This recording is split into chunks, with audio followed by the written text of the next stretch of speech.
لبيك اللهم لبيك لبيك لا شريك لك لبيك। সম্মানিত ভিউয়ার্স, আসসালামু আলাইকুম রাহমাতুল্লাহ। এখনকার এই ভিডিওটির মধ্য দিয়ে আপনাদেরকে একটি জরুরি মেসেজ দেওয়া হচ্ছে, আর তা হচ্ছে আপনারা দেখতে পাচ্ছেন এখানে একটি ব্যারিকেড দেওয়া আছে। আপনারা যারা ইব্রাহিম খলিল রোড অর্থাৎ মেসফালার দিকে এই হোটেলগুলোতে যারা থাকবেন তাদের উদ্দেশ্যে এটা অত্যন্ত গুরুত্বপূর্ণ। এই যে ব্যারিকেডটি দেখতে পাচ্ছেন, এটি হচ্ছে কবুতর চত্বর আর মসজিদুল হারামের এই মুখটা এখানে আটকানো আছে।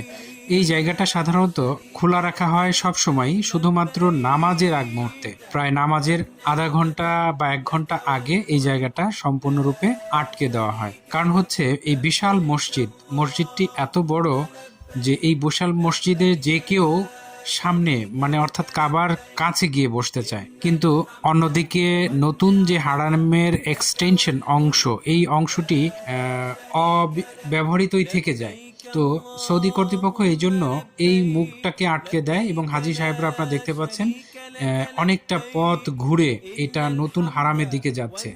এই নতুন হারামের এই বিশাল এরিয়াটা ঘুরে ঢুকতে হয়, অথচ যারা মেসপালাতে থাকেন খুব সহজেই 2-3 মিনিট বা 5 মিনিটের মধ্যেই আপনারা মসজিদে ঢুকতে পারতেন, কিন্তু এই গেট আটকে দেওয়ার কারণে অলমোস্ট 1-1.5 কিলো রাস্তা ঘুরে আপনাকে হারামে প্রবেশ করতে হচ্ছে। এই জন্য আপনাদের পরামর্শ হচ্ছে, আপনারা যারা এই মেসফালা ইব্রাহিম খলিল রোডের এই সাইডটাতে থাকবেন, অবশ্যই আপনারা নামাজের কমপক্ষে 1-1.5 ঘন্টা 2 ঘন্টা আগে আপনারা মসজিদে ঢুকে যাবেন। আর এই সময়ের মধ্যে আপনারা মসজিদে প্রবেশ করলে এই গেটের এই বিড়ম্বনার মধ্যে পড়তে হবে না। আর যারা এই সময়টা পার করে ফেলবেন তাদেরকে কিন্তু এইভাবে অনেকটা পথ ঘুরে তারপর নতুন হারামে প্রবেশ করতে হবে, এবং এই নতুন হারামের বিভিন্ন জায়গায় আপনাকে নামাজ পড়তে হবে। আপনি একদম কাবার কাছাকাছি জায়গায় সেখানে যাওয়ার সুযোগ পাবেন না। আসলে মেসফালা বা ইব্রাহিম খলিল রোড এই পাশটাতেই তুলনামূলকভাবে হোটেলের সংখ্যা বেশি। কাবার চারপাশে